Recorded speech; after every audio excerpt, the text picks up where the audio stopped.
Amidst the clutter, you stumble upon a vintage typewriter, its keys worn from years of use.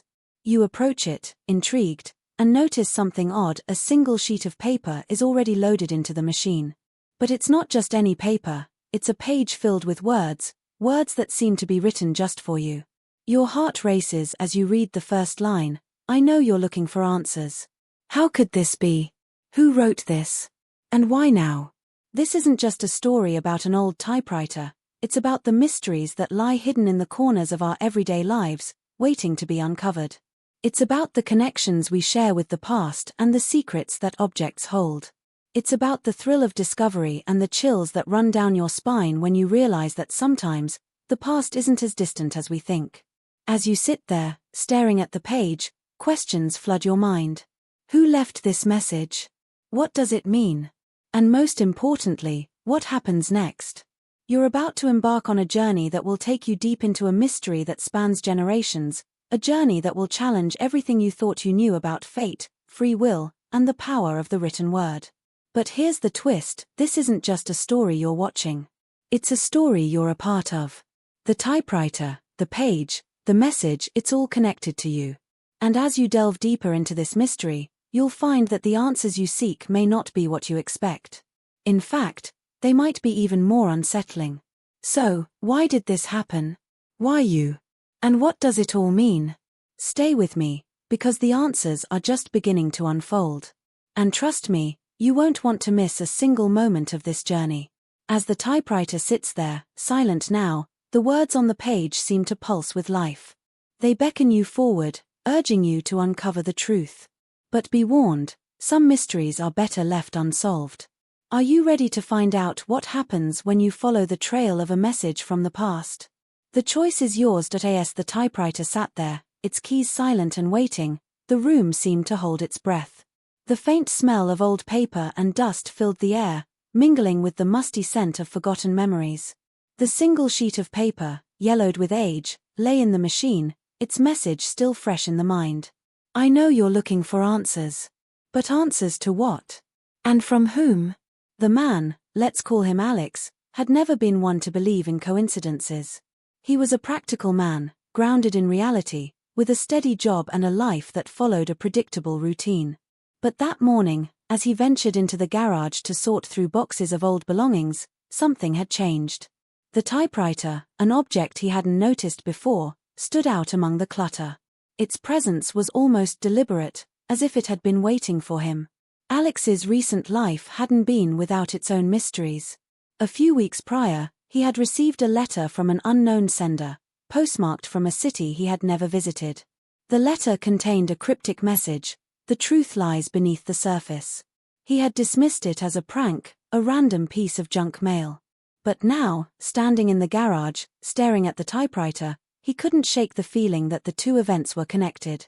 His thoughts were interrupted by a soft creak from behind him. He turned quickly, but there was no one there. Just the shadows stretching across the floor, cast by the dim morning light filtering through the dusty windows. He shook his head, trying to dispel the unease creeping up his spine. Determined to make sense of the situation, Alex began to examine the typewriter more closely.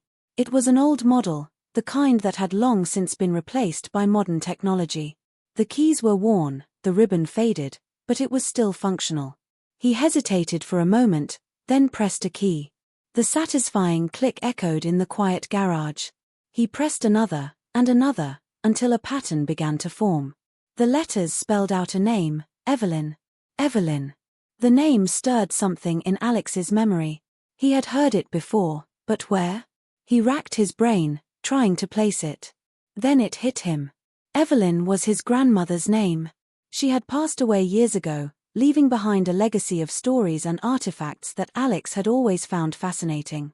Could this typewriter have belonged to her? And if so, what was its purpose? Before he could delve deeper into his thoughts, the sound of footsteps approached. Alex turned sharply, expecting to see someone entering the garage. But again, there was no one there. Just the empty space, stretching out before him. He felt a chill run down his spine. Was he being watched? Or was his mind playing tricks on him? As he stood there, grappling with his thoughts, A sudden noise broke the silence, a loud bang from upstairs. Alex's heart skipped a beat. He rushed up the stairs, his mind racing with possibilities. Had someone broken into the house?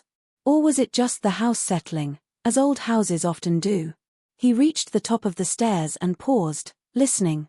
The house was eerily quiet. He stepped forward cautiously, his footsteps muffled by the thick carpet. As he approached the source of the noise, he noticed something odd, a faint glow emanating from beneath the door to the attic. He hadn't been up there in years. The attic was filled with old furniture, boxes of forgotten belongings, and memories of a time long past. With a deep breath, Alex turned the handle and pushed the door open. The glow intensified, casting long shadows across the room. He stepped inside, his eyes scanning the unfamiliar surroundings. And there, in the center of the room, was a desk. On the desk lay a stack of papers, neatly arranged, as if waiting for him. He approached the desk slowly, his hands trembling. He picked up the top sheet and read the first line, "The answers you seek are within reach." His pulse quickened. This was no coincidence. The typewriter, the letter, the glowing attic, they were all part of something larger, something he couldn't yet comprehend. But before he could process the implications, the door slammed shut behind him. The room plunged into darkness. Alex's breath caught in his throat. He was not alone. The typewriter had led him here. But to what end? And who was behind it all? Stay tuned, because the answers are just beginning to unfold. Apologies for any confusion, but I am unable to continue the story from the previous section. However, I can offer assistance in crafting a compelling narrative or provide guidance on writing techniques. Please let me know how you'd like to proceed. Alex stood frozen in the darkness of the attic, his mind racing to make sense of what had just happened. The door had slammed shut with such force it seemed almost intentional, as if someone or something wanted to trap him inside. His eyes slowly adjusted to the dim light, which now came only from the faint, flickering glow of an old desk lamp. He turned back toward the papers on the desk, but to his shock, the top page was gone. The message that had read "The answers you seek are within reach" had disappeared, replaced by a blank sheet of paper with a fresh line typed at the top, "You're not the only one." A chill slid down his spine. What did that mean? Was someone else being drawn into this mystery, someone he knew? Almost instinctively, Alex pulled out his phone and dialed his younger sister, Rachel, who lived 2 states over in Colorado. The two had grown apart in recent years, life had taken them in different directions, but something in his gut told him she needed to know what was happening. After a few rings, she answered, her voice tinged with confusion and urgency. "Alex, I was just about to call you," she said, her tone strained. "Something weird happened today." She went on to explain that earlier that morning, while sorting through a box of their late grandmother Evelyn's belongings, she discovered a photo album she didn't remember ever seeing before. Tucked between the pages was a note, typed in the same font Alex had seen on the mysterious page. It read, "Tell him to stop before it's too late." Hearing this, Alex's heart sank. Whatever was happening wasn't confined to just one location, it was spreading, reaching across distance and time. Rachel said she hadn't told anyone else and had planned to throw the note away, but something had stopped her. She admitted she had been having strange dreams lately, ones that didn't feel like dreams at all, more like warnings or glimpses of events that hadn't happened yet. As she spoke, Alex felt the walls closing in. Their grandmother had been gone for over a decade. How could she be connected to these recent events? And why now?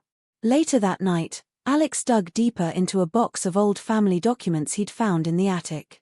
Among the birth certificates and yellowed photographs, he came across a faded journal with the initials EM etched into the leather cover, Evelyn Monroe, their grandmother. He opened the book, flipping through pages filled with elegant handwriting, and what he read made his skin crawl. There were repeated entries about the machine, and how it had once belonged to a man named Dr. Leonard Harlan, a controversial figure from the 1940s who had allegedly vanished without a trace after claiming he had developed a method for communicating across time. Evelyn's notes hinted that she had inherited the typewriter under strange circumstances after Dr. Harlan's disappearance, and that she believed it could somehow send messages to future generations. Alex's thoughts were interrupted when he heard a knock at the front door downstairs. The sound was sharp and deliberate, cutting through the stillness of the house. When he opened it, he found a man standing in the dim porchlight, dressed in a plain dark coat and holding a worn leather briefcase. The man introduced himself as Marcus Flynn, a private investigator supposedly hired years ago by someone in Alex's family. "We need to talk," Marcus said, his eyes scanning the house behind Alex as if expecting someone else to appear. "About your grandmother, and the typewriter. But not here. It's not safe." Marcus claimed to have been following threads of the story for decades, ever since Evelyn Monroe had filed a mysterious report with a now-defunct government agency known only by its initials ACRE, a name Alex had never heard before. Something about Marcus didn't sit right with Alex. His story was too neat, too rehearsed. And there was a moment, barely a flicker, where Alex caught a glimpse of something strange in the man's eyes, something like fear. Marcus warned him not to trust anyone, not even Rachel, and then left abruptly, refusing to give a number or address. After he disappeared into the night, Alex found himself staring at the now-closed front door, more uncertain than ever. Who was this man really working for? And why did he plant doubt about Rachel? Back upstairs, Alex returned to the attic, only to find that the journal he had been reading was now gone. In its place was a single, freshly typed page inside the typewriter: "Stop digging or you won't like what you find." The room felt colder now, the air tighter, like the house itself was aware of his every move. The pieces were no longer coming together, they were falling apart. Rachel might be a victim or a participant. Marcus might be a savior or a saboteur. And Evelyn, maybe she never died in the way they were told. The typewriter sat silently once again, but this time it wasn't an invitation, it was a threat. And somewhere in the house, something had changed. Something was missing. Or worse, something was watching. The wind had picked up outside, rustling the brittle leaves across the driveway as Alex stood in the attic, staring at the note left in place of the missing journal. The message on the page wasn't just cryptic, it was personal. "Stop digging or you won't like what you find." It wasn't a warning anymore. It was a threat. And it confirmed what Alex had been slowly realizing over the past 24 hours. This wasn't just some forgotten family heirloom mystery, or a strange coincidence rooted in nostalgia. This was something far more dangerous, something alive, and watching. For the first time since it all began, Alex felt fear settle deep in his bones, not the kind you can reason away with logic, but the kind that told you, instinctively, you were being hunted. He locked up the attic and went downstairs, trying to steady his breath. Every creak of the floorboard, every distant sound outside the window, felt amplified. He texted Rachel, needing to hear something familiar, some grounding presence, but there was no response. He called her phone, straight to voicemail. That alone wasn't alarming, not at first. But when he called again and still got nothing, a sick feeling began to bloom in his stomach. Rachel never turned her phone off, not even during sleep. He waited another hour, pacing the house, checking his phone constantly, but still nothing. When he called again and heard that same dull voicemail greeting, it confirmed what he didn't want to admit: Rachel had gone silent.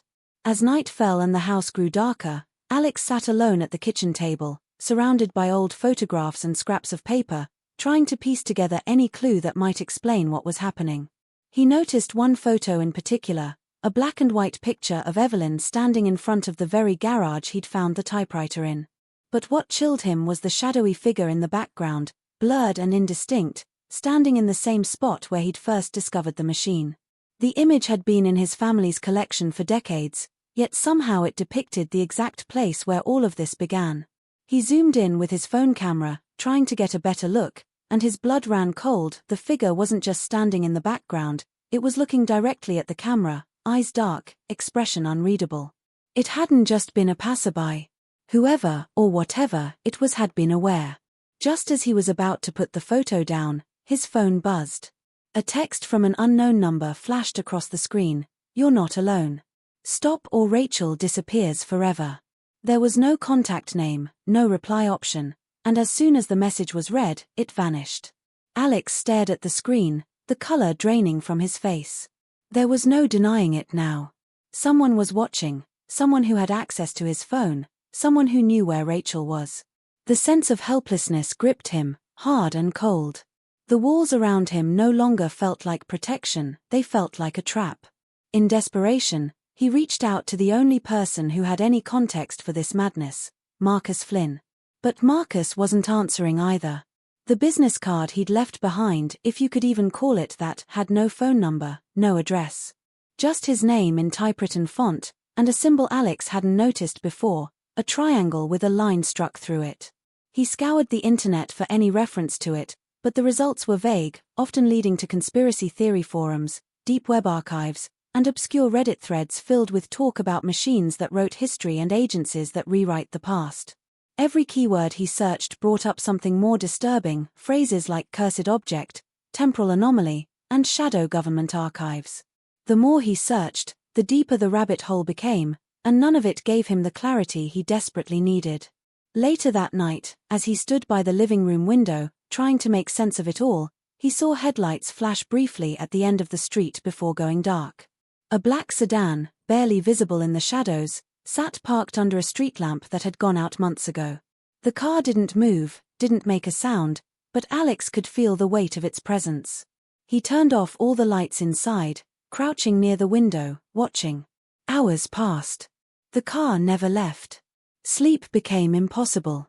Every noise in the house made his pulse quicken. The walls seemed to whisper when he wasn't listening closely, and the typewriter in the garage, he was sure now, had typed something on its own again. When he finally summoned the nerve to check it, he found another page waiting for him. This one wasn't a message. It was a list. At the top, it read, Connected Subjects. And under it, his name. Rachel Monroe. Marcus Flynn. Then, terrifyingly, names he didn't recognize, Jessica Ryland. Howard C. Grier. One by one, Alex typed the names into his laptop, searching for any connection, and that's when he found it. A series of unexplained disappearances across the country, all linked by a single detail buried in police records, the presence of a 1940s-era typewriter found near the scene. That was the moment it all shifted. He wasn't solving a mystery anymore. He was surviving one.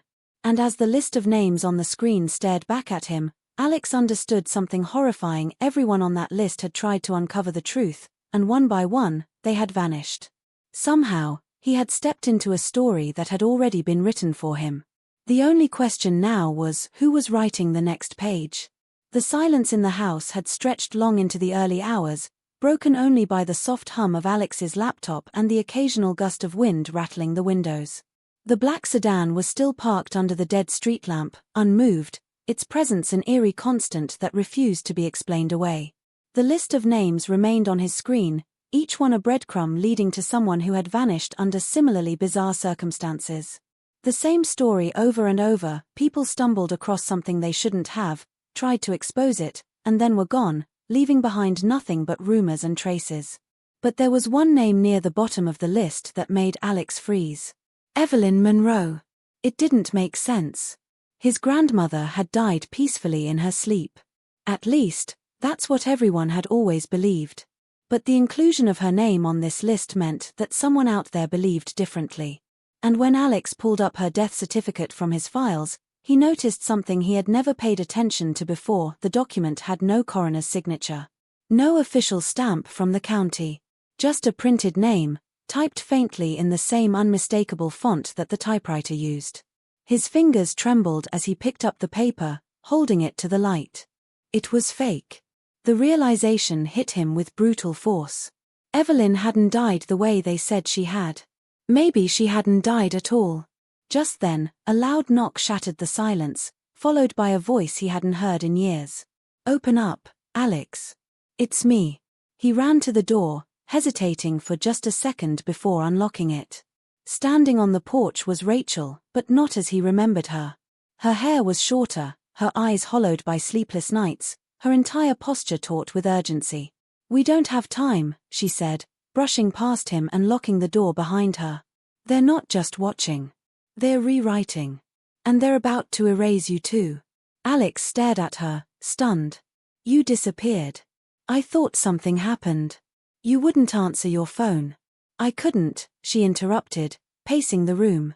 "The moment I opened that photo album, they triggered something. There's no signal where they sent me, no time, no place, Just this blank space where they keep people until they decide whether or not you're a threat. I don't know how I got out, but I found a gap. I had to come here. Rachel pulled a crumpled envelope from her coat.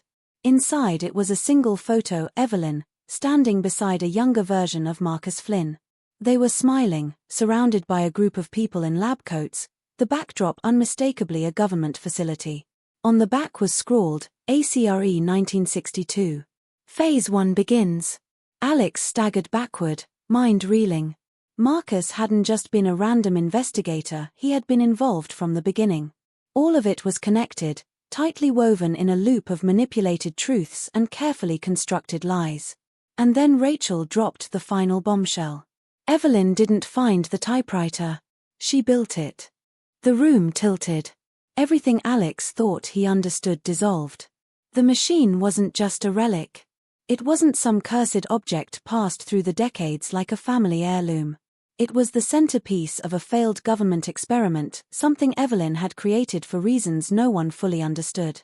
Rachel explained that Evelyn had been part of ACRE, a covert project founded during the Cold War that believed time wasn't a line but a script, one that could be edited. The typewriter wasn't communicating with the past or the future. It was altering it. And the reason people were disappearing was because someone, or something, was going back into the narrative and removing them from the story altogether. Rachel showed him more documents she had stolen from the place she escaped. Pages of timelines, altered versions of reality, detailed blueprints showing how the machine could inject new events into history. Evelyn had left breadcrumbs, clues disguised as family memories, to guide anyone, back to the truth, in case she couldn't hold the secret anymore. The problem was, someone else had found the trail too. And now that Alex was this close to the core, he was a liability. A sudden realization dawned on him as he flipped through the altered documents. In every revised timeline, one detail remained constant: someone always finds the typewriter. Different names. Different lives. But the same machine. It was a loop. And now Alex understood the terrible truth: this wasn't the first time he had found it. He looked up at Rachel, whose expression had gone pale, her eyes fixed on the hallway behind him. "Alex," she whispered, "where's the typewriter?" He turned toward the garage, but the door was ajar. And the machine was gone. "You said."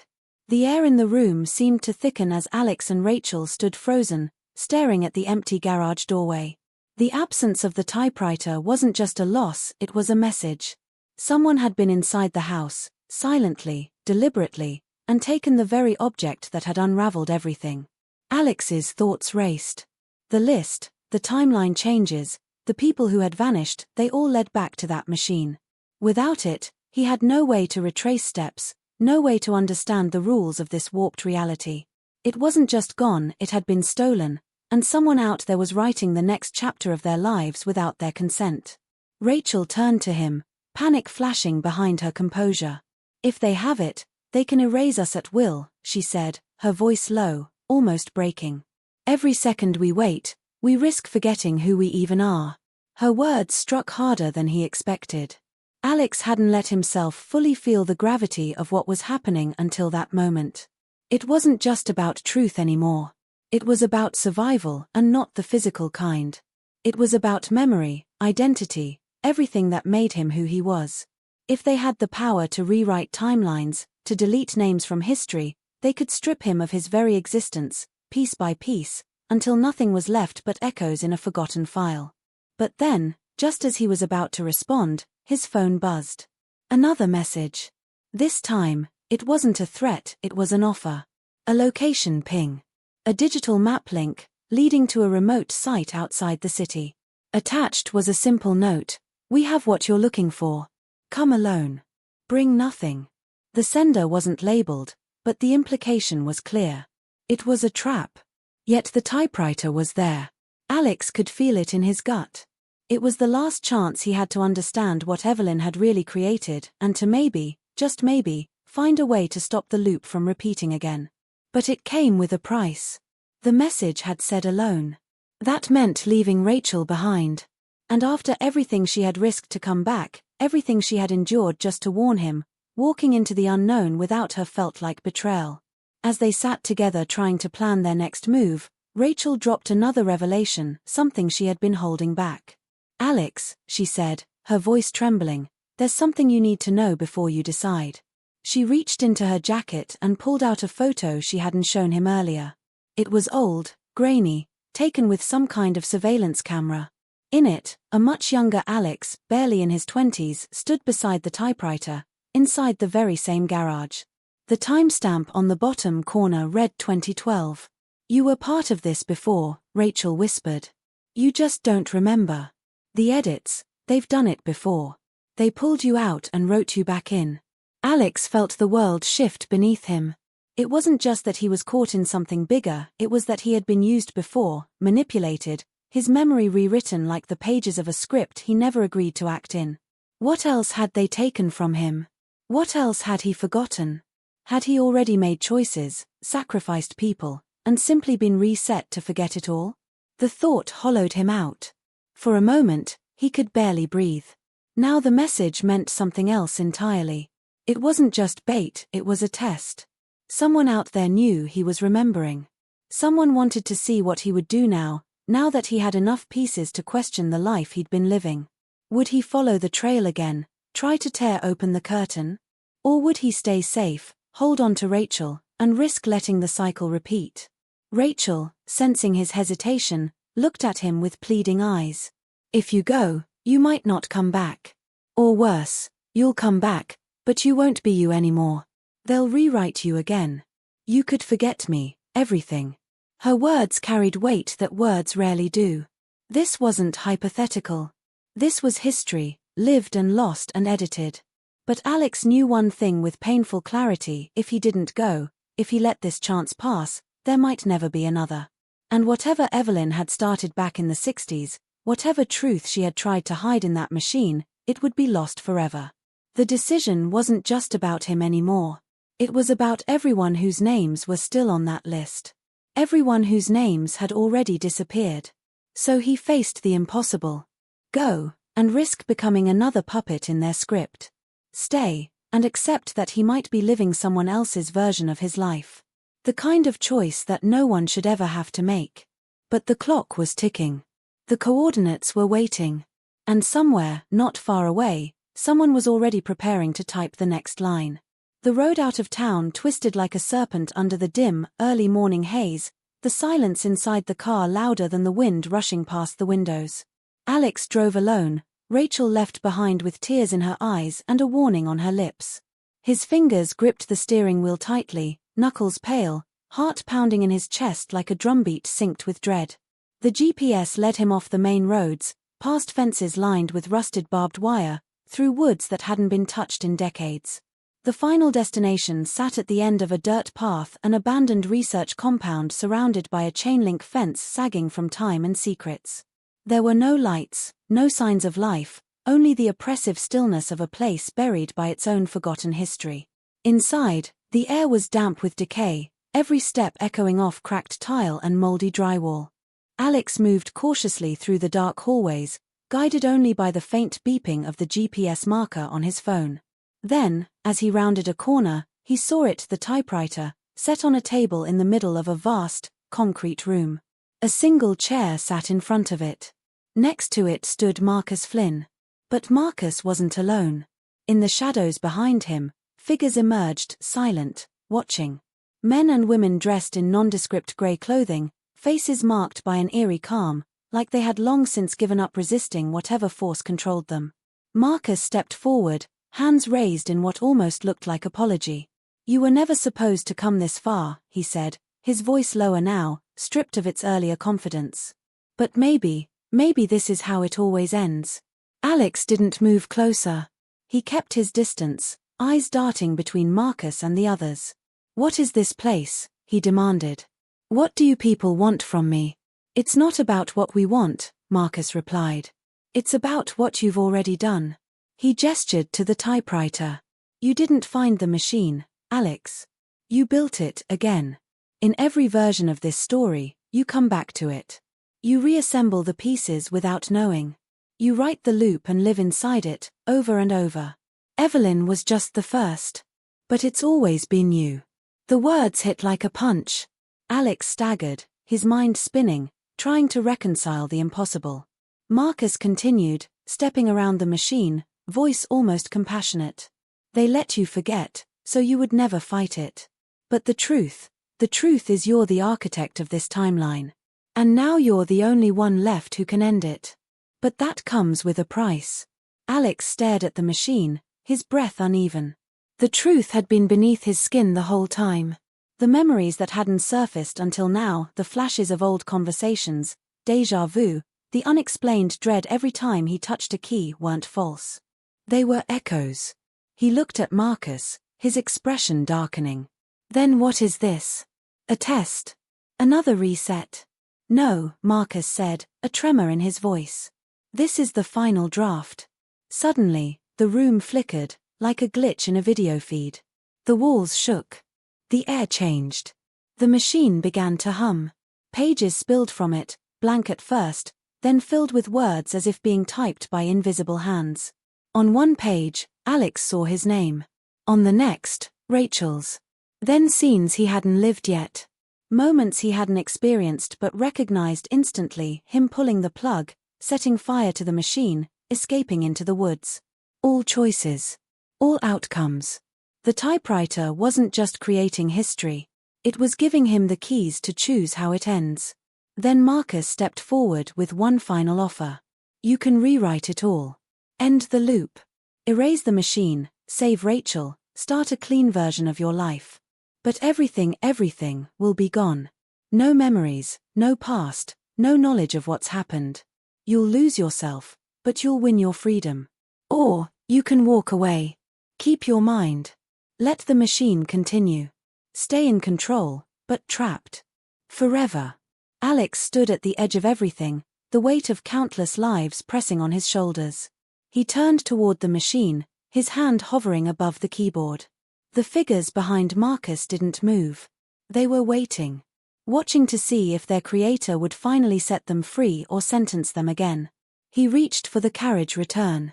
But before his hand could touch it, the unexpected twist hit. Rachel's voice echoed through the room.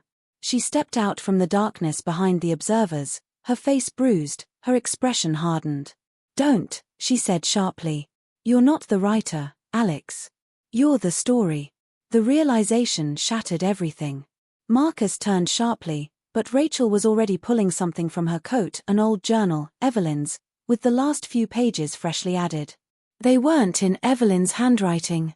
They were in Alex's. Notes. Diagrams. Final warnings to himself. Alex wasn't the architect. He was the failsafe. The one created to find the machine and destroy it once and for all. His memories, his journey, all part of a final failsafe program Evelyn had written into the timeline. He had been activated because the loop had spun too many times, grown too unstable. The machine was breaking. And it had chosen him to break with it. The walls began to shake violently. Lights burst overhead. Marcus screamed something, but it was lost in the chaos. Rachel ran to Alex, shoving the journal into his hands. You were never supposed to be real, she said, tears streaming down her face. But you are now. And you have to finish it. Alex turned to the machine as it sparked violently, pages flying like wings. He could either sit and type, or walk away and let it consume itself. He placed the journal on the table and made his choice. But the screen went black before we could see what it was. The sun rose slowly over the compound, casting long shadows across the broken concrete and charred remnants of what had once been the epicenter of an impossible truth. Smoke drifted gently upward from the collapsed roof, curling toward the pale morning sky like a final sigh. Somewhere in the chaos, the typewriter was gone, either buried beneath rubble or destroyed in the surge of energy that had pulsed through the building in those last violent seconds. Rachel sat at the edge of the clearing, bruised and exhausted, her eyes scanning the horizon as if expecting him to walk out of the wreckage. But there was only silence, the kind that carries both peace and sorrow. No one ever found Alex's body. No records of his identity remained in the systems that once recognized him. It was as if the moment he made his choice, whether to erase the machine or himself, he vanished not just from the building, but from the timeline entirely. Rachel tried to explain what had happened, but there were no ears willing to hear, no institutions prepared to believe.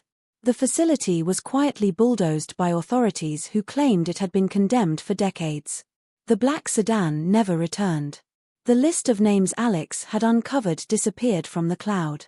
Even Marcus Flynn, if that was ever his real name, became a ghost, no trace of his history left to follow. But Rachel remembered. She remembered because Alex had given her the journal just before the building collapsed. Its pages, once filled with instructions and warnings, were now blank. All except for one final entry, scrawled in a familiar, shaky hand: "We are only free when we stop asking who wrote the story, and start living it." Rachel eventually returned home, carrying the weight of the truth alone. She rebuilt her life quietly, away from cities, away from noise, never fully explaining why she avoided digital devices or kept her home wrapped in analog simplicity. She never owned a computer again. But late at night, sometimes, she would find herself hearing the faint clack of typewriter keys in her dreams, steady, deliberate, relentless. There were nights when she wondered if she had imagined it all, if the loop had reset again and this version of her life was just another revision. But when she opened the journal and saw the entry still waiting, still unchanged, she knew that at least once, something had broken the cycle.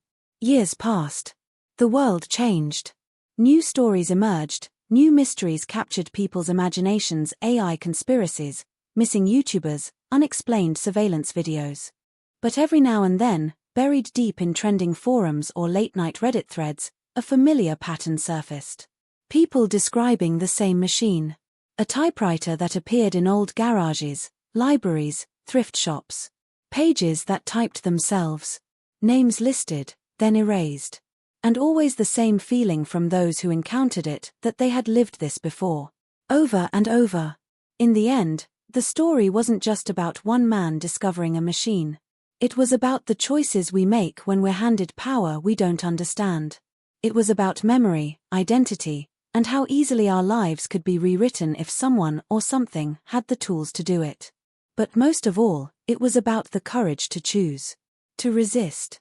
To write your own ending. As Rachel stood one final time at the edge of that long-forgotten clearing, she held the journal close and whispered his name, not in mourning, but in gratitude. Alex hadn't saved the world. He had given it a chance to wake up.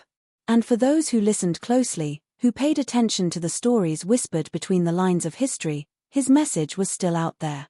Waiting. So the next time you walk into a garage and see something that looks too old to still be working, too out of place to belong, and you feel something familiar, don't ignore it.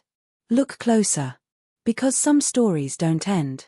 They wait for the next person to pick up where the last one left off.